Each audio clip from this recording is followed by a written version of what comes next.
ಕಾರ್ಯಕ್ರಮಗಳು ಮೊದಲೇ ನಿಗದಿಯಾಗಿದ್ವು.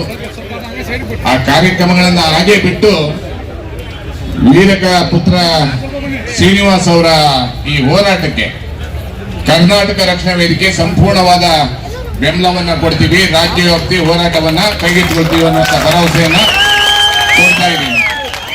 ಯಾಕಂದ್ರೆ ಸಾಹಸ ಶಿವ ವಿಷ್ಣುವರ್ಧನ್ ಅವರು ಈ ರಾಜ್ಯದ ನಾಡು ನುಡಿ ಗಡಿಗಳ ಬಗ್ಗೆ ಅನೇಕ ಸಂದೇಶಗಳನ್ನ ಕೊಡೋದ್ರ ಮುಖಾಂತರ ಅಭಿಮಾನವನ್ನ ಹೆಚ್ಚಿಸಿದಂತ ಒಬ್ಬ ನಾಯಕ. ಬರೀ ಕರ್ನಾಟಕದ ನಾಯಕ ಅಲ್ಲ, ಅವರು ಅಂತಾರಾಷ್ಟ್ರೀಯ ಮಟ್ಟದ ನಾಯಕ. ಅವರಿಗೆ ಕೆಲವರು ಕೇಳ್ತಾ ಇದ್ರು 5 ಸೆಂಟ್ಸ್ 10 ಸೆಂಟ್ಸ್ 10 ಗುಂಟೆ ಜಾಗ ಕೊಡಿ ಅಂತ. 10 ಗುಂಟೆ 5 ಗುಂಟೆ ಅಲ್ಲ, 2 ಎಕರೆ ಜಾಗದಲ್ಲಿ ಅವರ ಸಮಾಧಿ ಮಾಡಿರುವಂತಹ ಜಾಗದಲ್ಲಿ ಅದನ್ನ ಸ್ಮಾರಕವಾಗಿ ಅಭಿವೃದ್ಧಿ ಮಾಡಲಿಕ್ಕೆ ಅವಕಾಶ ಮಾಡಿಕೊಡ್ಬೇಕನ್ನುವಂತ ಎಚ್ಚರಿಕೆಯನ್ನ ಸರ್ಕಾರ ಕೊಡ್ತಾ ಇದೀವಿ. ಸರ್ಕಾರದ ರಾಜಕಾರಣಿಗಳು ಇಲ್ಲಿ ತನಕ ಕಣ್ಣನ್ನ ಬಿಟ್ಟಿಲ್ಲ.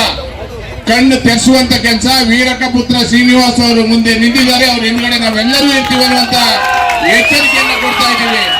ಯಾಕ್ರಿ ಕೀಳಿಮೆ ಮಾಡ್ತೀರಾ? ಯಾರ್ಯಾರಿಗೆ ಕೊಡ್ತಾ ಇದ್ದೀರಾ ಜಾಗ?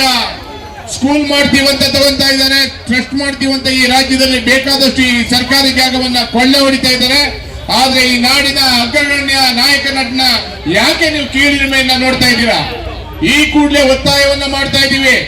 ಯಾವ ನಿರ್ದೇಶನವನ್ನ ಕೊಡ್ತಾರೋ ವೀರಕ ಪುತ್ರ ಶ್ರೀನಿವಾಸ್ ಅವರು, ಅವರ ಜೊತೆಯಲ್ಲಿ ಕರ್ನಾಟಕ ರಕ್ಷಣಾ ವೇದಿಕೆ ಸಂಪೂರ್ಣವಾಗಿ ಕೈ ಜೋಡಿಸುವುದರ ಮುಖಾಂತರ ಅವರ ವಿರುದ್ಧ ಸರ್ಕಾರದ ವಿರುದ್ಧ ಹೋರಾಟಕ್ಕೆ ಸದಾ ಸಿದ್ಧವಾಗಿರ್ತೀವಿ ಅನ್ನುವಂತ ಎಚ್ಚರಿಕೆಯನ್ನು ಕೊಡ್ತಾ ಇದ್ದೀವಿ. ನಮಸ್ಕಾರ.